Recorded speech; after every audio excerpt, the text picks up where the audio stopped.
देखो, कल हम लोग बात किए थे फेजर डायग्राम का। आज हम लोग थोड़ा सा कुछ रियलिटी जान लेते हैं। ये हम लोग का है इंडक्टर, ये हम लोग का है कैपेसिटर। ठीक है। इंडक्टर क्या करता है? रिएक्टिव पावर को एब्जॉर्ब करता है। एब्जॉर्ब करता है, लैगिंग रिएक्टिव पावर को। कैपेसिटर क्या करता है? एब्जॉर्ब करता है, एब्जॉर्ब करता है लीडिंग रिएक्टिव रिएक्टिव पावर को।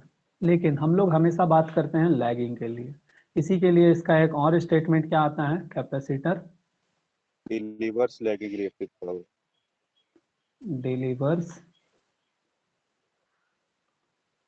Lagging reactive power. बोल सकते हैं ये स्टेटमेंट। ये है हमारा इंडक्टर के लिए, ये है हमारा कैपेसिटर के लिए। इसी को बोलेंगे ना लैगिंग ZPF,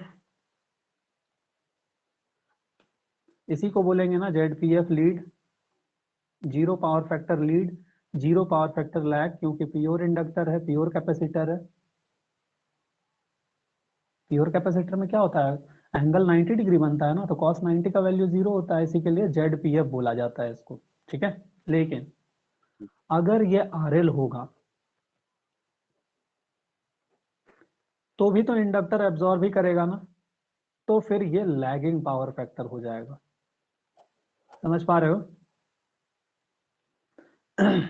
ये हम लोग का अगर Yes, sir. RC होगा तो ये भी कैसा होगा? ये लीडिंग होगा।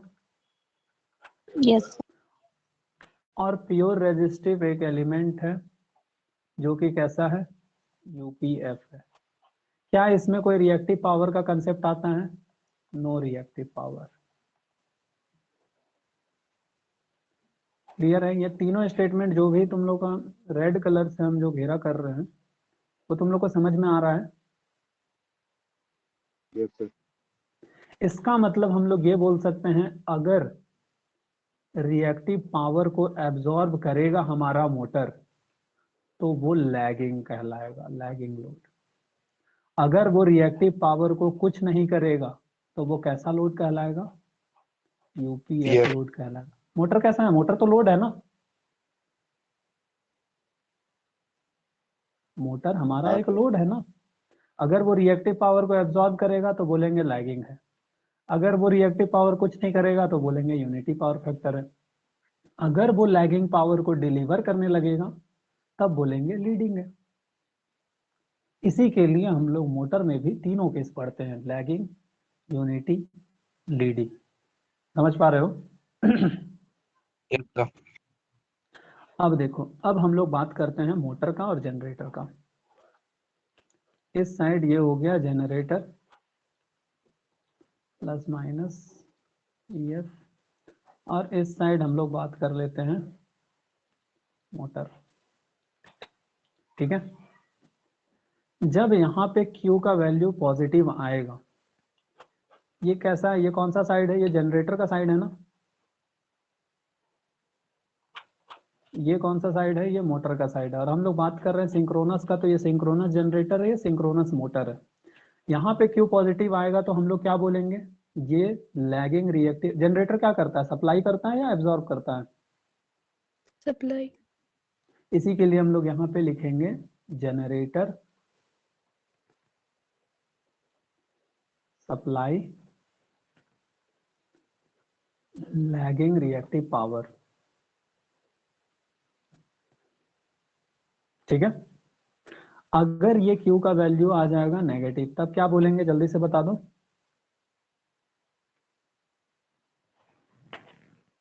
Generator supply leading reactive power. Generator supply leading reactive power, लेकिन हम लोग लीडिंग के टर्म में बात नहीं करेंगे, हम लोग किसके टर्म में बात करेंगे? लैगिंग के टर्म में। लैगिंग के। तो क्या लिखेंगे बताओ?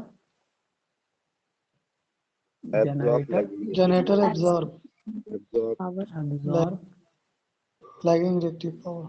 Lagging reactive power. ये स्टेटमेंट सबको समझ में आ रहा है ना, ये बहुत इंपॉर्टेंट चीज है। अभी हम लोग पावर इक्वेशन देखेंगे, फिर सारा चीज रिपीट होगा फेजर डायग्राम का। उसी तरीके से यहाँ पे Q पॉजिटिव का मतलब क्या होता है, मोटर है, मोटर क्या है, लोड है ना, तो लोड एब्जॉर्ब करता है या डिलीवर करता है, एब्जॉर्ब करता है। एब्जॉर्ब करता है। इसी के लिए ये क्या करता है, motor absorb lagging reactive power. फिर यहाँ पे हमारा Q इज इक्वल्स टू अगर नेगेटिव आ जाता है, इसका मतलब क्या है, motor delivers lagging reactive power. Clear है। देखो मोटर या जनरेटर, इसको हम लोग को नहीं देखना है 1 मिनट के लिए। यहाँ पे क्या लिखा हुआ है, सप्लाई लैगिंग रिएक्टिव पावर। यहाँ पे क्या लिखा हुआ है, सप्लाई कहने का, डिलीवर कहने का मतलब सप्लाई है ना। Yes sir. Supply lagging reactive power. फिर क्या लिखा हुआ है, absorb lagging reactive power, absorb lagging reactive power. मतलब चाहे सिंक्रोनस जनरेटर हो, चाहे सिंक्रोनस मोटर हो, वो दोनों कर सकता है। सप्लाई भी कर सकता है लैगिंग रिएक्टिव पावर को, एब्जॉर्ब भी कर सकता है लैगिंग रिएक्टिव पावर को। इसी के लिए हम लोग यहाँ पे तीनों, जनरेटर में तो लोड डिसाइड कर देगा पावर फैक्टर, यहाँ पे जैसा लोड लगाएंगे वैसा पावर फैक्टर। अगर यूनिटी लोड लगाए हैं तो unity power factor, leading load लगाए हैं लीडिंग पावर फैक्टर, क्योंकि लोड जैसा वैसा इधर मांगेगा ना। अगर ये रिएक्टिव पावर मांगेगा तो ये रिएक्टिव पावर सप्लाई करेगा, अगर ये रिएक्टिव पावर देगा तो ये अब्सॉर्ब करेगा। जनरेटर दोनों कर सकता है ना। इसी के लिए हम लोग का यहाँ पे जो डिसाइडिंग फैक्टर होता है जनरेटर के केस में, वो लोड होता है। लोड को देख करके बोलेंगे unity power factor, leading power factor और लैगिंग पावर फैक्टर। लेकिन मोटर के केस में हम लोग रिएक्टिव पावर को देख करके डिसाइड करेंगे कि वो कैसा होगा। उसी पे अभी हम लोग बात करेंगे। यहाँ तक किसी को समझ नहीं आया या समझ आया तो बोलो। सबको क्लियर है। Yes sir. Yes sir. चलो तो पहले हम लोग पावर इक्वेशन देख लें या फिर कल वाला फेजर डायग्राम क्लियर कर लें। Sir phasor diagram. चलो फेजर डायग्राम पे आते हैं। दोनों का एक साथ में करें या सिर्फ मोटर का करें, सर क्या चीज, सिर्फ मोटर बस सर। दोनों का सर। अरे ये क्या, देखो दोनों का करने से फायदा ये होगा कि इधर जनरेटर का भी हो रहा है रिपीट और मोटर का भी हो रहा है। सिर्फ मोटर का करने से जनरेटर में क्या हुआ था वो हम लोग को पता नहीं चलेगा, हाइपोथेटिकल हो जाएगा। फिर वो हम Yes, sir. जनरेटर का फाइनल डायग्राम बना दे रहे हैं और मोटर को हम लोग क्लासिफाई कर दे रहे हैं, मतलब A to Z बना दे रहे हैं। ठीक है, देखो सबसे पहले लैगिंग लोड के लिए बना रहे हैं। ठीक है, ये हम जनरेटर का बना रहे हैं क्योंकि हम लोग का तो ये चैप्टर मोटर है ना। हम लोग जनरेटर को बस याद करेंगे कि हाँ जनरेटर में कैसा होता है। ये हमारा क्या बना दिए, VT। इसी में करंट लैग होता है IA, ऐसे ही होता है ना। इसी में फिर यहाँ पे आता है IA-RA, जिसको हम लोग नेग्लेक्ट कर देते हैं। IA-RA को नेग्लेक्ट करते हैं तो ये जो यहाँ पे आना था ये अब कहाँ पे आता है, इसका साइज थोड़ा सा छोटा कर देते हैं। ये यहाँ पे अब नहीं आ करके ये कहाँ पे आएगा, अगर हम लोग RA को नेग्लेक्ट कर देंगे तो ये यहाँ पे आ जाएगा। ऐसे ही होगा ना। Yes sir. इसको हम Yes, मिटा sir. देंगे। फिर फाइनली हम लोग का बन रहा है, ये जो बनता है ये हम लोग का होता है क्या, EF। ऐसे ही होता है। ये पहला केस ले लिए जिसका नाम है IA1। VT तो VT ही रहेगा। ये जो EF आएगा ये कैसा आएगा, EF1 आएगा। दूसरा केस हम लोग लेते हैं यूनिटी पावर फैक्टर का। जनरेटर का हम एक ही जगह में सारा बना दे रहे हैं। ठीक है, उसके बाद मोटर का हम लोग अलग से देखेंगे। ये हम लोग का IA1 ऐसे ही है, VT प्लस IA RA ऐसा होगा, सेम इसी डायरेक्शन में होगा ना IA RA। Yes, sir. देखो एक समझ पा रहे हो ना, ये EF1 से कंफ्यूज मत होना, वो अलग है, उस पर अब हम लोग को बिल्कुल भी ध्यान नहीं देना है। ये यहाँ पे IA RA आ गया। फिर इसका दूरी देखते हैं, यहाँ से यहाँ तक कितना दूरी है, 5.3। ये अब यहाँ से 90 डिग्री ऐसे लीड करेगा ना, Yes, sir. Yes, sir. ऐसे ही होगा ना। तो बस ये जो है हम लोग का मान लो यहाँ पे 5.3. 5.3 है, बट अभी तुम लोग इसको समझ पाओगे आगे कुछ देर के बाद। ये इस तरीके से बनाती है। अगर IA RA नहीं होगा, ये अगर नहीं होगा, तो ये जो बनाए हैं ये वहां पे ना बन के कहाँ पे बनेगा, यहाँ पे बनेगा। Yes, sir. इसका मतलब नया जो EF आएगा वो कैसा आएगा, यहाँ पे आएगा।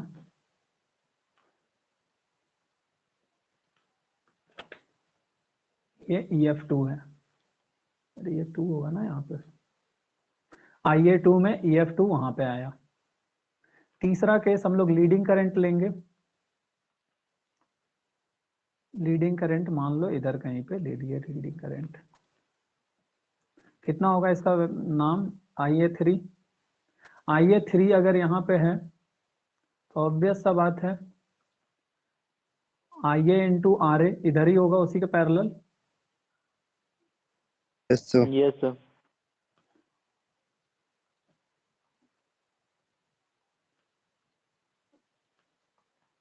ये इससे 90 डिग्री इधर लीड करेगा, कितना 5.3 था ना।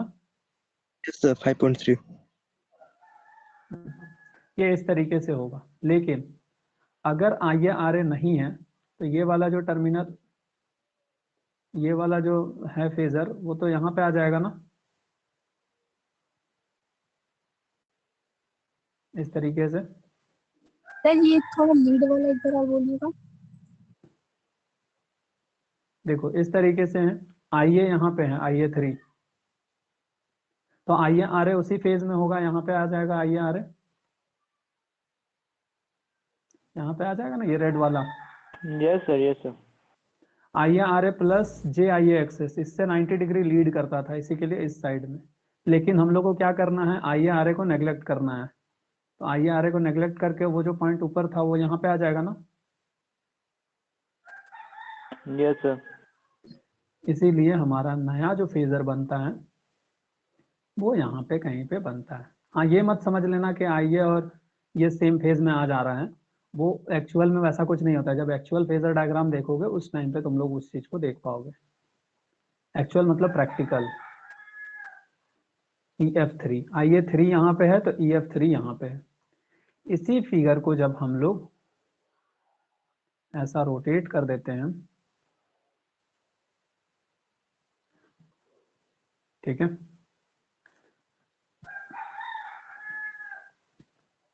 देखो EF1 और VT के बीच में जो एंगल बन रहा है वो कैसा बनेगा, Δ1। EF2 और VT के बीच में जो एंगल बन रहा है वो कैसा बनेगा, Δ2। EF3 और VT के बीच में जो एंगल बन रहा है वो Δ3 बनेगा, वही होगा ना। Yes, sir. Yes sir. अब हम लोग इसमें क्या करते हैं, एक हम लोग रेफरेंस लाइन बनाते हैं।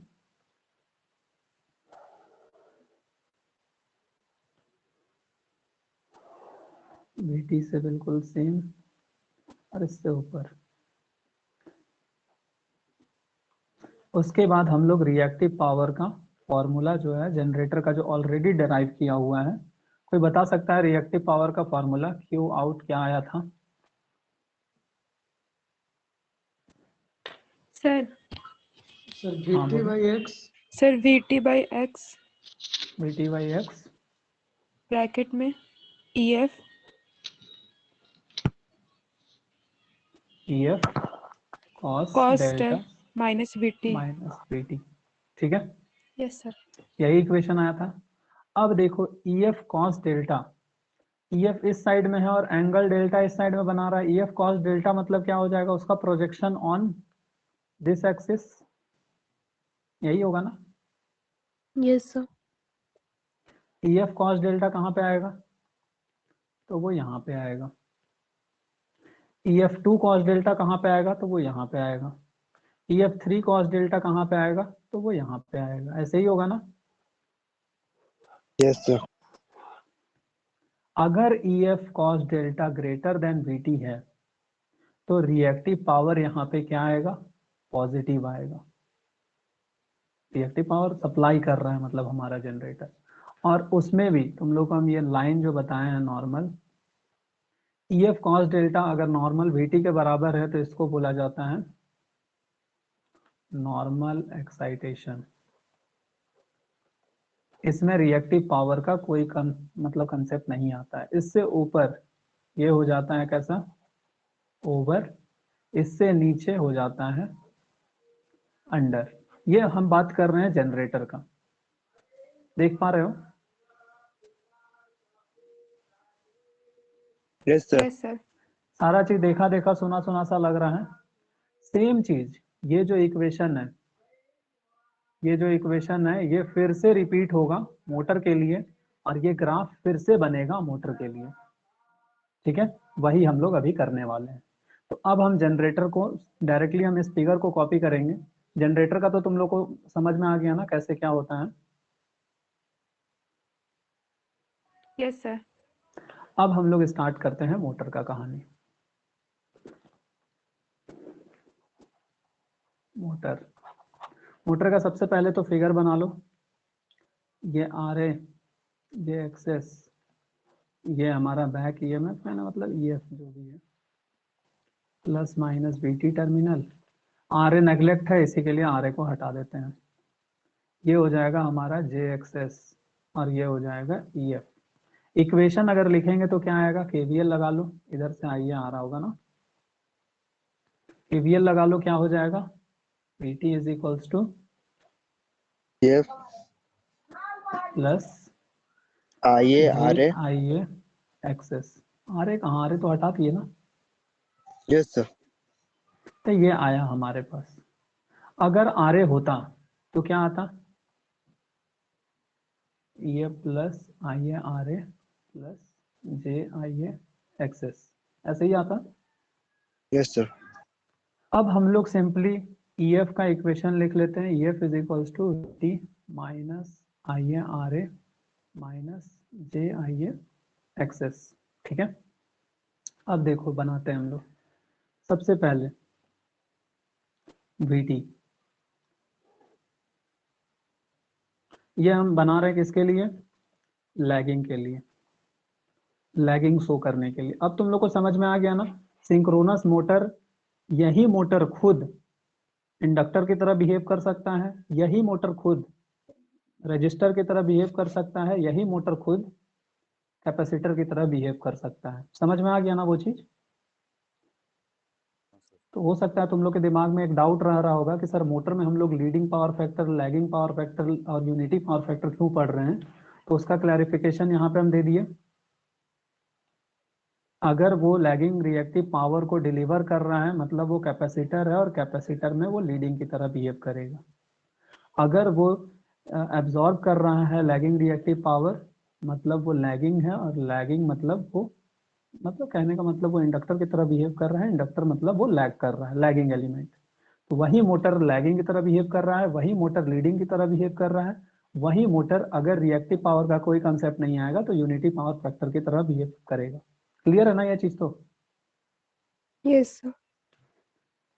देखो अब हम लोग इस इक्वेशन को यहाँ पे सॉल्व करते हैं। अगर ये प्लस रहा होता जो कि जनरेटर में था, ऐसे ही था ना प्लस वाला ब्लैक वाला, अब हम लोग उसको बनाते हैं। ये हमारा VT, ये हमारा करंट जो है IA, ऐसे ही था। ये हम लोग का IA RA, और फिर ये हम लोग का JIA एक्सेस, ऐसे ही बना रहे थे ना हम लोग। प्लस में, Yes, sir. लेकिन माइनस है तो माइनस में तो इसका जस्ट उल्टा होगा ना, ये इधर जितना है ये जस्ट इसके ऑपोजिट चला जाएगा इधर इस साइड में।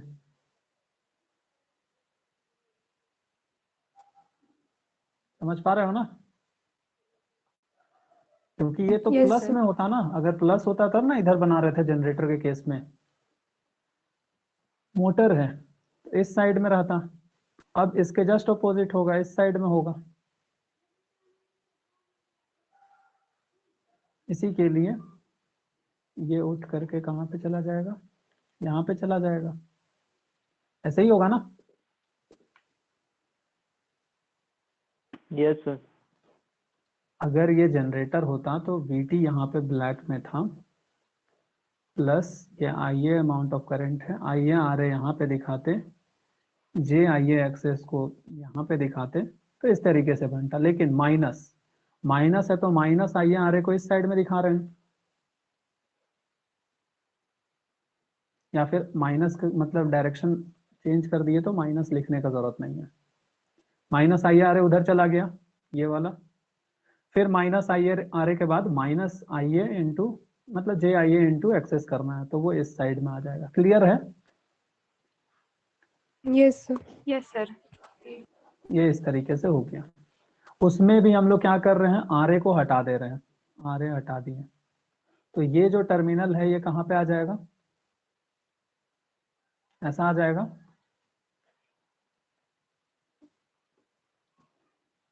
देख पा रहे हो?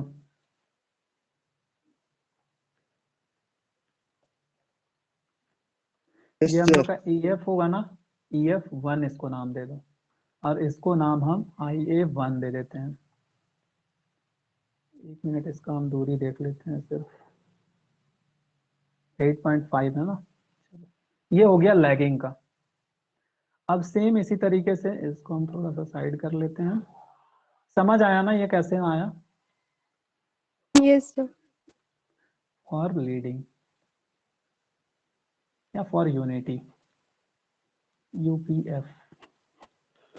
अगर UPF है तो कैसे बनेगा, ये हम लोग का आ रहा था 8.5 था ना।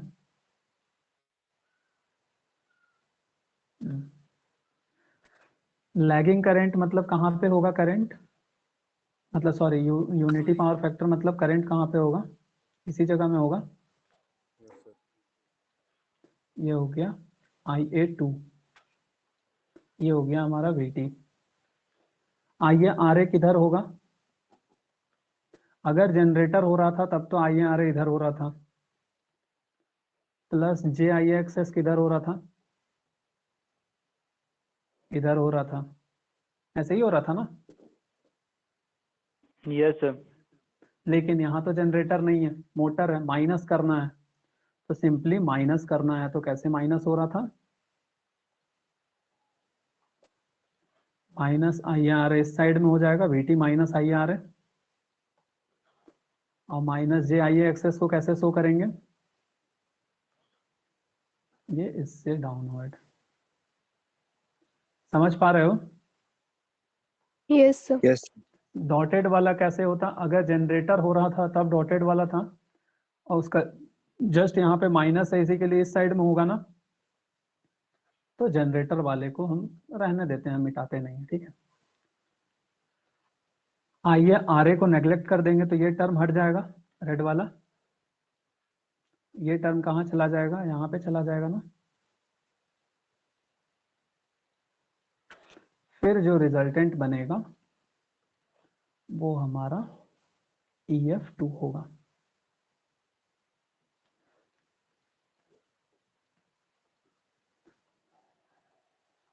समझ आ रहा है तुम लोगों को? Hello sir. हेलो हाँ हाँ बोलो। सर, एक क्वेश्चन था कि सर इसमें तो ये लैगिंग कर रहा है ना सर, आई एक्सेस। अरे यार IA एक्सेस क्या बोल रहे हो? मतलब सर इसमें लैगिंग कर रहा है ना 90 डिग्री। क्यों ऐसा लग रहा है तुमको लैगिंग कर रहे हैं? देखो सर नीचे में। ये है ना, इसको सिंपली हम क्या किए हैं, इसको हम कॉपी किए हैं और इसको हम रोटेट कर दिए हैं इस साइड में। ये लैगिंग कहाँ कर रहा है, यस देख सर, पा रहे हो? यस ये सर, लैगिंग कहाँ कर रहा है? ठीक है, डाउट क्लियर हो गया? यस सर, ठीक, यस सर। ओके। देखो हम लोग का इलेक्ट्रिकल इंजीनियरिंग में हम लोग को 3 आंख से देखना पड़ता है। 2 आंख हमारे पास दिखता है सबको, एक होता है मन का आंख। ठीक है, देखो ये यूनिटी पावर फैक्टर का हो गया। उसी तरीके से लीडिंग का भी बना लेते हैं, फॉर लीडिंग। सारा चीज कल का ही रिपीट हो रहा है, बस हम लोग थोड़ा सा स्लो स्लो कर रहे हैं सो दैट कि तुम लोग को सारा चीज समझ में आता जाए। 8.5 था ना ये हम लोग का वीटी। क्लियर है? लीडिंग करंट कैसा होगा, तो लीडिंग करंट इस साइड में होगा, कहीं पे भी मान लेते हैं, एज्यूम कर लेते हैं ना। ये हो गया IA3। IA3 वहां पे होगा तो IARA इधर हो रहा था, सर नीचे होगा। फिर JIA एक्सेस किधर होगा, इससे इधर हो रहा था, ऐसे ही हो रहा था ना। Yes sir. अब कैसा होगा, एक्चुअल में मोटर है तो माइनस के साथ आ रहा था ना, इसी के लिए ये इधर हो जाएगा, ये इधर हो जाएगा, और ये जो है IA एक्सेस किधर हो जाएगा, इधर हो जाएगा। ऐसे ही होगा ना। Yes. Yes sir. इसी को हम लोग बस रोटेट कर दिए हैं यहाँ पे, देख पा रहे हो? Yes sir.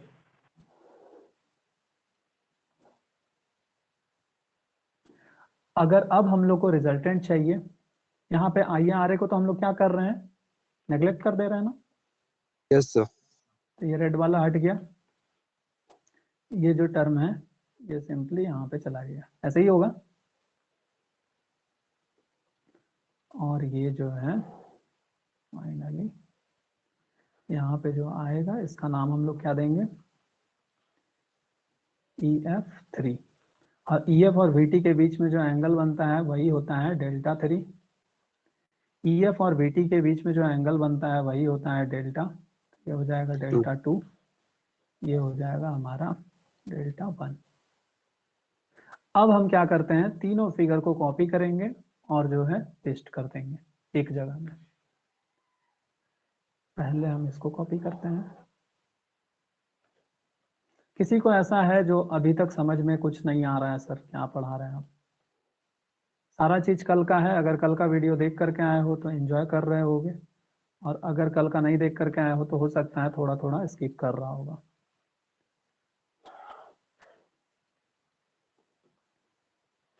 देखो ये डिजिटल है, इसी के लिए इतना फेजर डायग्राम हम बार बार बना ले रहे हैं। तुम लोग कॉलेज में जब भी अपने टीचर सबसे पढ़ोगे तुम लोग फील करोगे कि वहाँ पे सर लोग बहुत कम फेजर डायग्राम का यूज कर रहे हैं, और सिंक्रोनस मशीन पूरा फेजर डायग्राम का ही है। तो तुम लोग यहाँ पे देख पा रहे हो सारा चीज बहुत अच्छे से, तो तुम लोग का अंडरस्टैंडिंग बहुत अच्छे से बनेगा। पहले इसके बाद हम लोग यूनिटी को कॉपी करते हैं। सर इसमें अरे ये IR क्या, नेगलेक्ट नहीं किया। इसमें IRA को हम लोग नेगलेक्ट नहीं किया, वही तो। ये हो जाएगा हमारा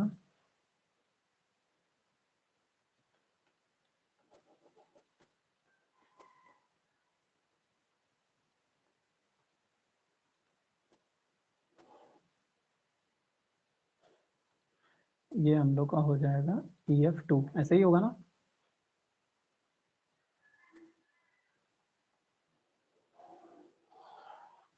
ये हो गया कॉपी, ये इधर चले गए, पेस्ट कर दिए।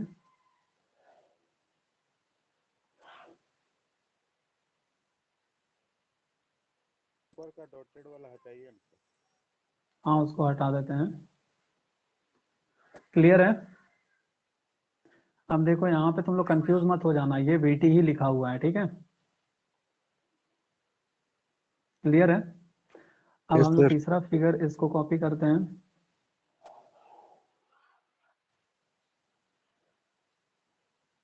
पेस्ट कर दिए यहाँ पे।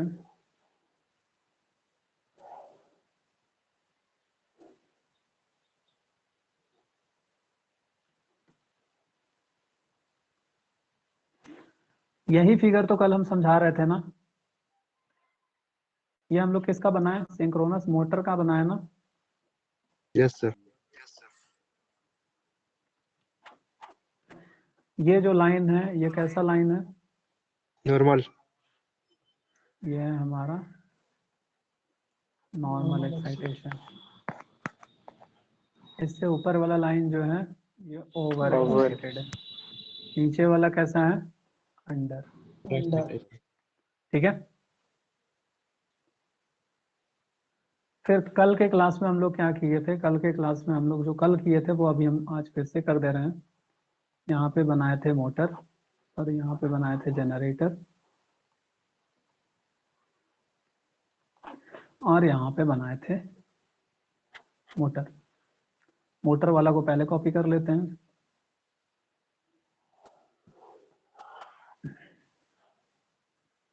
ये हो गया,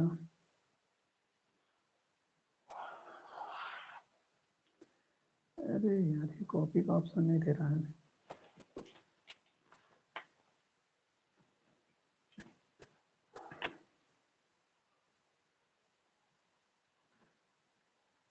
अच्छा ये बता दो, IA1 क्या है, लैगिंग है, IA2 कैसा है, यूनिटी है, IA3 कैसा है,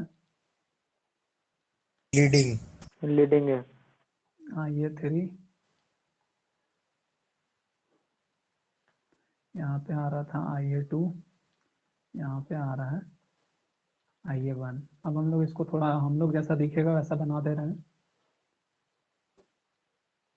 ये हमारा EF1 था, ये हमारा EF2 था, ये हमारा EF3 था, ऐसे ही था। IA1 हमारा लैग, IA2 हमारा UPF, IA3 हमारा कैसा, लीड। सारा चीज ऐसे ही था ना। अब हम लोग जनरेटर का कॉपी कर लेते हैं। जनरेटर का तो तुम लोग को समझ में आ गया ना। सर। इसमें ये सबको मिटा देते हैं। अभी जब मोटर का इक्वेशन तुम लोग के सामने आएगा तब तुम लोग देख पाओगे कि अच्छा ऐसा है क्या। ये हम लोग का IA2 था, ये हम लोग का IA1 था।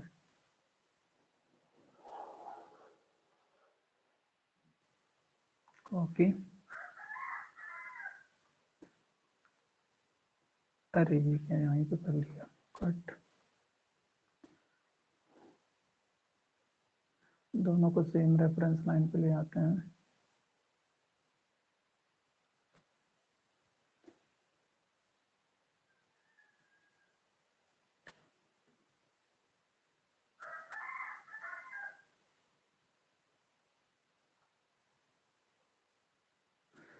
क्लियर है ना, देख पा रहे हो।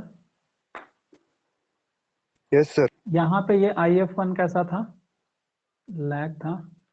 यहाँ पे एट UPF था,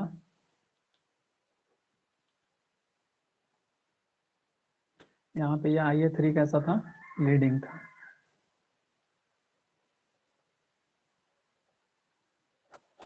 ठीक है, मतलब 1 वाला लैगिंग है, 2 वाला यूनिटी है, 3 वाला लीडिंग है। 1 वाला नीचे आया इसी के लिए लैगिंग नीचे, नॉर्मल आया यहाँ पे UPF, ऊपर आया इसी के लिए लीड। बोल सकते हैं ना ऐसा। लेकिन यहाँ पे कैसा आ रहा है, ऊपर है 1 वाला इसी के लिए लैग, नॉर्मल है यहाँ पे UPF, नीचे है लीड। मतलब जहाँ पे मोटर लैगिंग की तरह बिहेव करता है वहां पे जनरेटर लीडिंग की तरह बिहेव करता है। जहाँ पे UPF वहां पे ये भी UPF, ये लीड, यहाँ पे ये लैग। क्लियर है ना सबको सब चीज। Yes sir.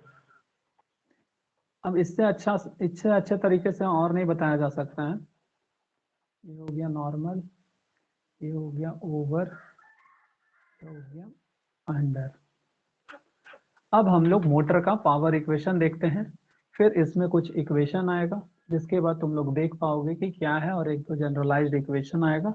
उसके बाद फिर हम लोग का V curve inverted V curve पे हम लोग आएंगे।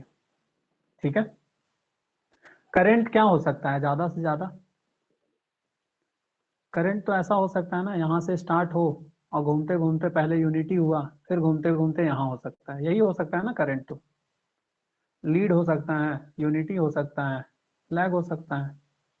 तो उसी में हमारा ग्राफ जो है ई कैसा वैरी करेगा? ई हमारा वैरी करेगा इस तरीके से। यहाँ पे है, ये बढ़ते बढ़ते बढ़ते बढ़ते यहाँ पे पहुंच गया, जब करंट वहां से उधर चला गया, फिर उधर से लीडिंग होते होते होते होते ये यहाँ पे आते आते इधर आ जाएगा इसी तरीके से, ये घूमते घूमते यहाँ पे पहुंच जाएगा। इस तरीके से इसका वेरिएशन होगा। समझ पा रहे हो ई का?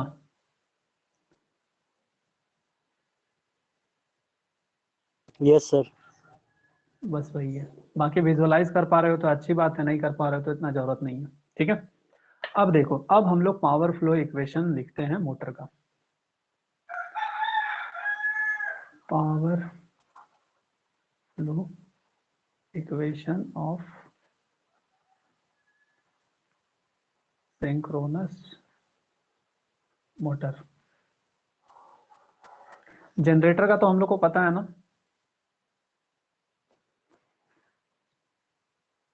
जनरेटर का क्या है जल्दी से बताओ, विदाउट आर है बताना। ठीक है, P is equals to P out is equals to क्या आया था, E F B T by X X S sine delta, यही आया था ना।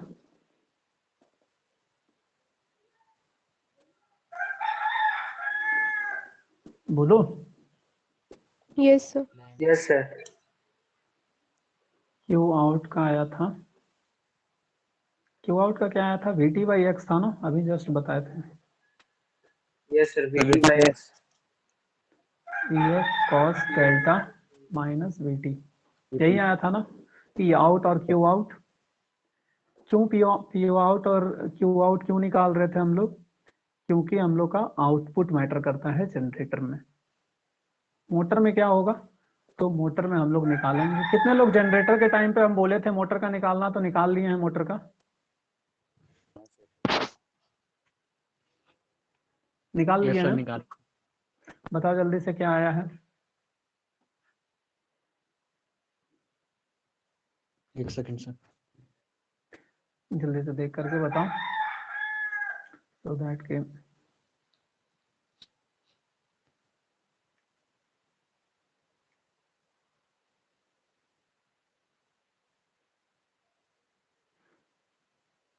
तुम लोग भी ट्राई उस टाइम पे नहीं किए थे जनरेटर वाले टाइम में, जब बोले थे? रिकॉर्डेड तो देखते ही होगे ना तुम लोग भी आके, उस टाइम में तो बोला ही गया है ना कि जनरेटर का ऐसे निकल रहा है, मोटर का ऐसे निकलेगा। हालांकि मोटर का भी हम लोग निकालेंगे। सर पी इन सेम है दोनों में से। सेम है, E F into V T divided by X s into sine delta. Sine delta. Q in का बताओ। Sir V T by X s, फिर ब्रैकेट में V T minus E F cos delta. E F cos delta. ये दोनों equation को देख के समझ पा रहे हो? इसका Q out is equals to है इसका माइनस का क्यू इन का। Yes sir. वही तो यहाँ पे हम लोग बात किए ना स्टार्टिंग में। अगर इसमें हम लोग माइनस कर देंगे तो ये प्लस नहीं हो जाएगा?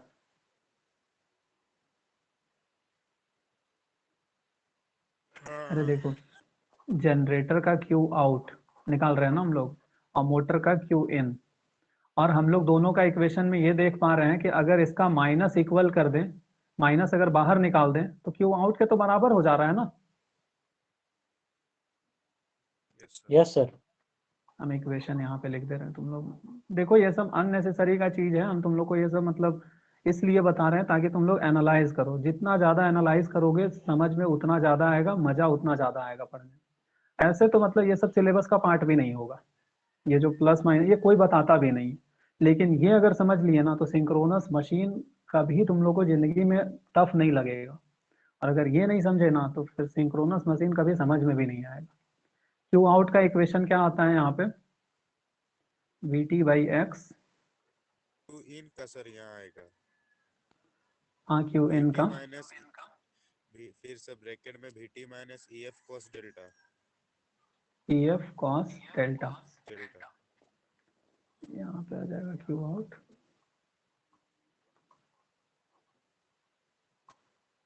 EF cos delta minus VT। वही तो हम लोग कर रहे थे ना। ये जो है सप्लाई वाला, सिर्फ जनरेटर मोटर क्या है वो छोड़ दो, सप्लाई वाला अगर देखा जाए तो यहाँ पे भी सप्लाई हो रहा है ना, देख पा रहे हो ना। अगर इससे माइनस कॉमन निकाल दें तो दोनों इक्वल है ना, इसका Yes, sir. माइनस अगर कॉमन पॉजिटिव, उसी तरीके से ये सब कोई तुम लोग को बताएगा नहीं एनालाइज करने कि देखो इस टाइप से होता है, ऐसा सिमिलैरिटी है, जनरेटर याद कर लोगे तो मोटर भी हो जाएगा, ये सब। लेकिन ये सब अगर तुम लोग रिलेट कर लोगे ना तो सिंक्रोनस मशीन सिर्फ सिंक्रोनस जनरेटर बन के रह जाता है। और सिंक्रोनस जनरेटर को इस तरीके से पढ़ लो कि सिंक्रोनस मोटर देखने का भी जरूरत नहीं पड़े, फेजर डायग्राम या फिर जो भी, ठीक है, वो हम तुम लोग को सारा चीज लास्ट में हम बताएंगे। अच्छा देखो, ये फिगर देखने के बाद, ये फिगर देखने के बाद कितनों को समझ में आ गया कि मोटर का EF1 जनरेटर का EF3 के बराबर है, मतलब उसी के जैसा है। Sir. मोटर का EF2 जनरेटर का sir. EF2 के जैसा है, मोटर का EF3 जनरेटर का EF1 के जैसा है। तो Yes, एक बार हम लोग जनरेटर का अगर फेजर डायग्राम बना देंगे, इसी का ना मिरर इमेज है बस, यहाँ पे अगर एक ऐना लगा दोगे तो बस हो गया ना, उसी तरीके से बन जाता है।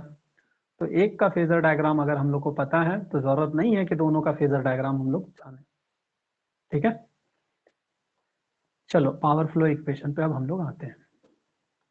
देखो, जो लोग भी जनरेटर वाला नहीं समझे वो पावर फ्लो इक्वेशन, हम यहाँ पे मोटर का कर रहे हैं, साथ के साथ तुम लोग को मोटर का भी निकालना है, ठीक है।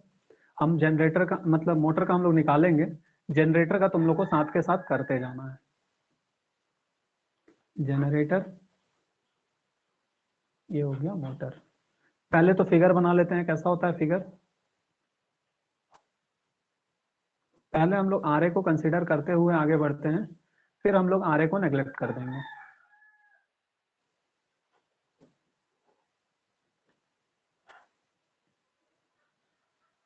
ये है हमारा VT एट एन एंगल 0, ये है हमारा VT at an angle 0, EF at an angle plus delta, EF at an angle minus delta, RA J axis RA J axis. Current इधर से आ रहा है, करंट इधर से आ रहा है,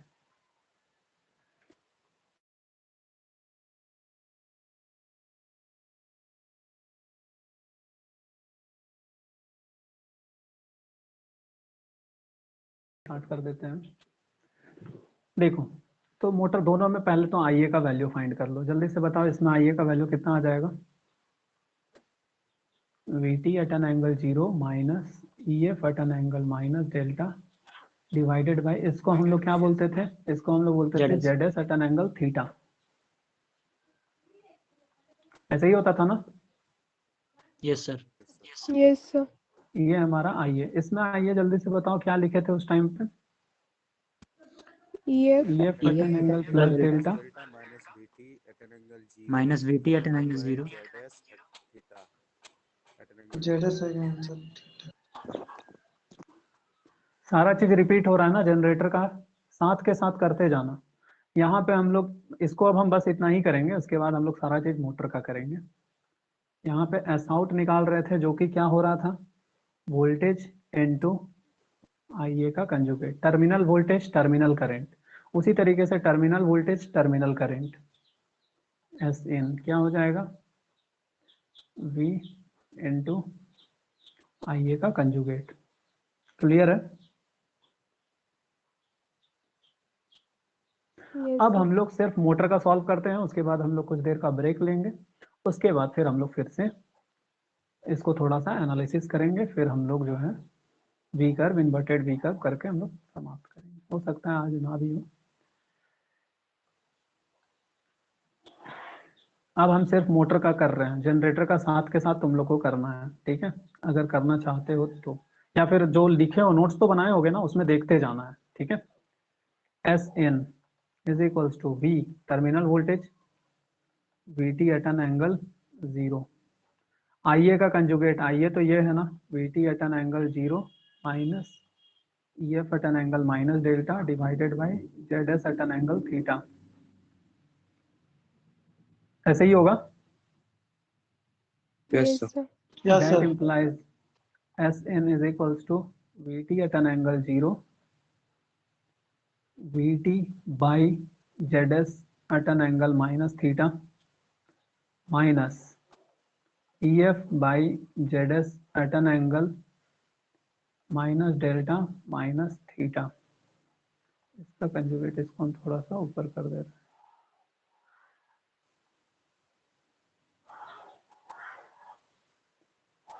अरे यार, लिख सकते हैं ना ऐसा?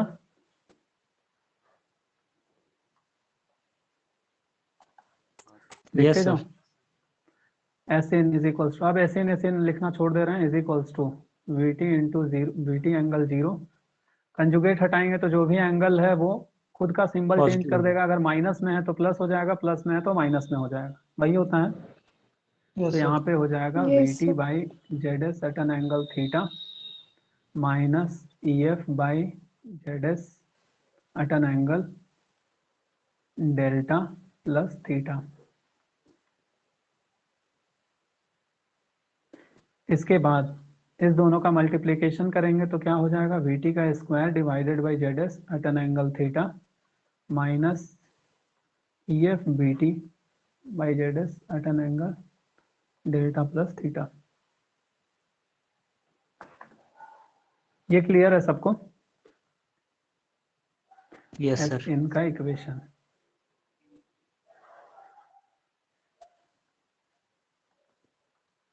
ये एस इन का इक्वेशन आया है। एस इन मतलब किसका बात कर रहे हैं हम लोग? मोटर का इक्वेशन। जनरेटर का क्या आया था, कोई बता सकता है एस आउट का वैल्यू इसी फॉर्मेट में?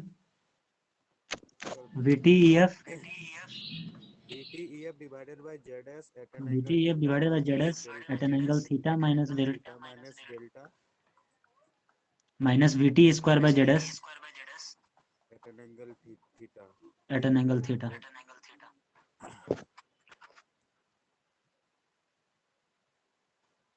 ये आया था किसका, जनरेटर का इक्वेशन। ऐसे ही हुआ था ना? उसमें हम लोग क्या देखे थे, आरएल सर्किट, ये आर, ये हमारा एक्सएल जे एक्सएल, इसका एक ट्रायंगल बना रहे थे, ये हमारा एक्सएल, ये हमारा आर, ये हमारा जेड एस, ऐसे ही था ना? अगर हम लोग if R is equals to 0 कर दे रहे थे तो हमारा जेड एस क्या हो जा रहा था, जेड एस का वैल्यू एक्स के साथ रिप्लेस हो जा रहा था, और ये जो थीटा बन रहा था, थीटा, ये थीटा का वैल्यू कितना आ रहा था, 90 डिग्री आ रहा था। 90 degree. 90 degree. क्लियर है? Yes, sir. मतलब ये जो हम लोग पढ़े थे,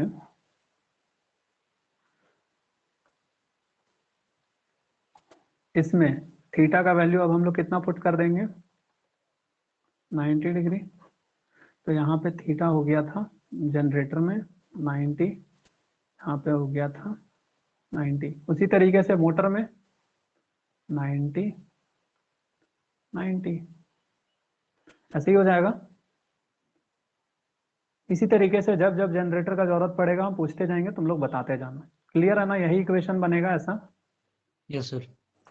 अब हम लोग इसी से सॉल्व करेंगे आगे। और कॉम्प्लेक्स पावर, यहाँ पे एक चीज और लिख लेते हैं, कॉम्प्लेक्स पावर जो होता है इसी को हम लोग P in plus J Q in लिख सकते हैं ना ऐसा? Yes, sir. जनरेटर में हम लोग पी आउट प्लस जे क्यू आउट लिखते थे, यहाँ पे हम लोग एस इन को लिख सकते हैं P in plus J Q in, real वाला पार्ट को रियल वाले के साथ, इमेजिनरी वाले पार्ट को इमेजिनरी वाले के साथ। रियल वाला पार्ट मिलेगा कैसे? तो सिंपल है, कॉस एंगल ले लेंगे तो रियल मिल जाएगा, साइन एंगल ले लेंगे तो इमेजिनरी मिल जाएगा। ऐसे ही होता था ना। ये हम लोग वहां पे जनरेटर में बहुत अच्छे से समझे हैं, अगर किसी को डाउट है तो वो जनरेटर वाला जरूर देखना। पी इन क्या हो जाएगा जल्दी से बताओ? We T square divided by, VT square by x ZS यहाँ पे ये ZS x हो जाएगा, यहाँ पे x हो जाएगा, उसी तरीके से यहाँ पे भी x हो जाता था ना। Yes, sir. x cos 90 minus ये V T by x cos of 90 plus delta, ऐसे ही होगा। Yes sir. क्यू इन का वैल्यू क्या आएगा? V T square by X sine 90 minus ये V T sine 90 plus delta. Clear है? cos 90 का तो वैल्यू 0 हो जाएगा, cos 90 तो 0 होता है, ये टर्म तो पूरा 0 हो जाएगा। अब इसको हम लोग को लिखना है, तो इसको लिखने के लिए एक तुम लोग को हम हमेशा बताए हैं, इसको हम लोग लिखते हैं साइन, इसको हम लोग लिखते हैं कॉस, इसको हम लोग लिखते हैं माइनस साइन, इसको हम लोग लिखते हैं माइनस कॉस। हो सकता है कोई कोई स्टूडेंट को ये नहीं पता हो।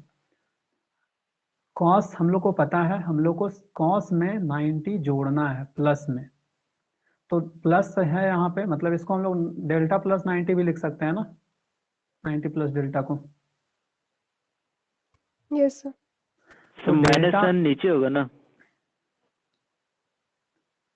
अब क्या बोल रहे हो यार तुम, कहाँ पे माइनस साइन नीचे होगा? सर कॉस ग्राफ में बोल रहे माइनस ये तो साइन। ये तो इतना बार बताया गया है कि ये तुम लोग को रट जाना चाहिए, जो भी मेरे से पढ़ रहे हो, ठीक है। ये गलत बनाए हैं क्या? जो पहले से पढ़ रहे हैं वो लोग बताएंगे। ये ट्रिक सर है, ठीक तुम है। जो सोच रहे हो वो ठीक है। नहीं है। अब देखो, ये 90 प्लस डेल्टा को हम लोग क्या लिख सकते हैं? डेल्टा प्लस 90 लिख सकते हैं ना। कॉस ऑफ डेल्टा इस लाइन में आएगा, इसमें हम लोग को 90 जोड़ना है। जोड़ना है मतलब उधर जाएंगे या इधर जाएंगे? ऊपर की ओर। ऊपर की ओर। कितना? तो 90, 90 यहाँ पे आ जाएंगे तो माइनस साइन मिलेगा ना। तो कॉस ऑफ 90 प्लस डेल्टा को हम लोग लिख सकते हैं माइनस साइन ऑफ डेल्टा, लिख सकते हैं ना। Yes sir. इसी के लिए ये हो जाएगा minus E F V T divided by x minus minus sine delta. जब इसको सॉल्व करेंगे हम लोग तो ये माइनस और ये माइनस कैंसिल हो जाएगा, और ये हम लोग को मिलता है क्या? EF BT E F V T by x by X sine delta. Delta. ये हम लोग किसका कर रहे हैं? मोटर का पी इन, जो कि सेम आ रहा है मोटर का, मतलब जनरेटर का आउटपुट से। ठीक है। अभी एक दो और दो मतलब पॉइंट कनेक्ट करेंगे, फिर तुम लोग देख पाओगे कि सारा चीज अच्छा है। ऐसा होता है क्या? इसको जब हम लोग सॉल्व करेंगे तो क्या आ जाएगा? V T square by X sine 90 तो 1 होता है ना, yes sir. Yes, sir. Minus E F V T by X sine of delta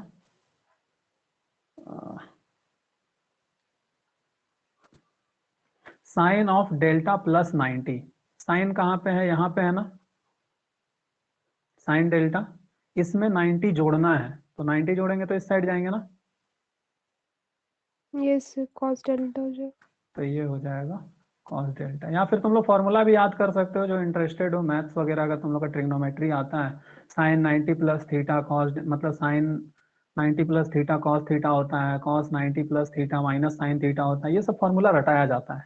but अगर ये किसी को पता है ना, तो वो सब रटने का भी जरूरत नहीं है, क्योंकि हम लोग यहाँ पे मैथ्स थोड़ी करने आए हैं। मैथ्स तो हम लोग का हेल्प करने के लिए है ना, और काम को बढ़ाने के लिए तो नहीं है ना। तो काम वही काम का चीज ही सिर्फ हम लोग याद रखेंगे। फाइनल आउटपुट क्या मिला हम लोग को? पी इन का वैल्यू मिला E F V T divided by X sine delta.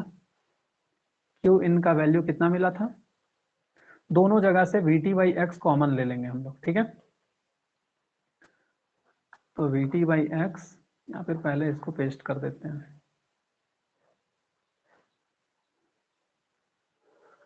कितनों को समझ में आ रहा है सर? आप जो भी पढ़ा रहे हैं, हाँ सर समझ रहे हैं? यस सर आ रहा है। यस सर, समझ यस सर। यस सर समझ में आ रहा है। Q in is equals to V T by X, ये हो जाएगा V T minus E F cos delta. Sir ये तो गजब हो गया, ये तो हम लोग बिना डेराइव किए ही हम लोग को पता था पहले से ही।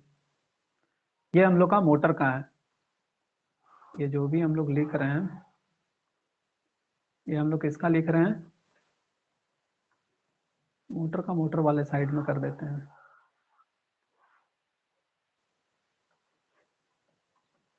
ये हम लोग का मोटर का है ना। अब मोटर मतलब इंडक्शन मोटर मत बोल देना सर, इंडक्शन मोटर में ये सब कहाँ होता है। ये हम लोग का है सिंक्रोनस मोटर का। जनरेटर का क्या आया था, जल्दी से कोई कॉपी में देख करके बता दो।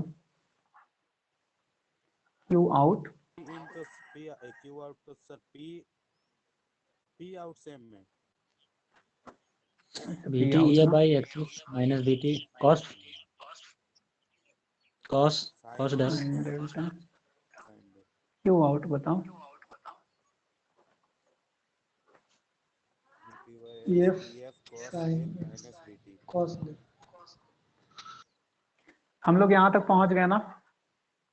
Yes sir. अब देखो एक चीज बताओ, हमारा जो ट्रांसमिशन लाइन है, थोड़ा सा यहाँ पे ट्रिपल ई स्टूडेंट को लगेगा ये सब क्या बता रहे हैं। ये हमारा अल्टरनेटर है।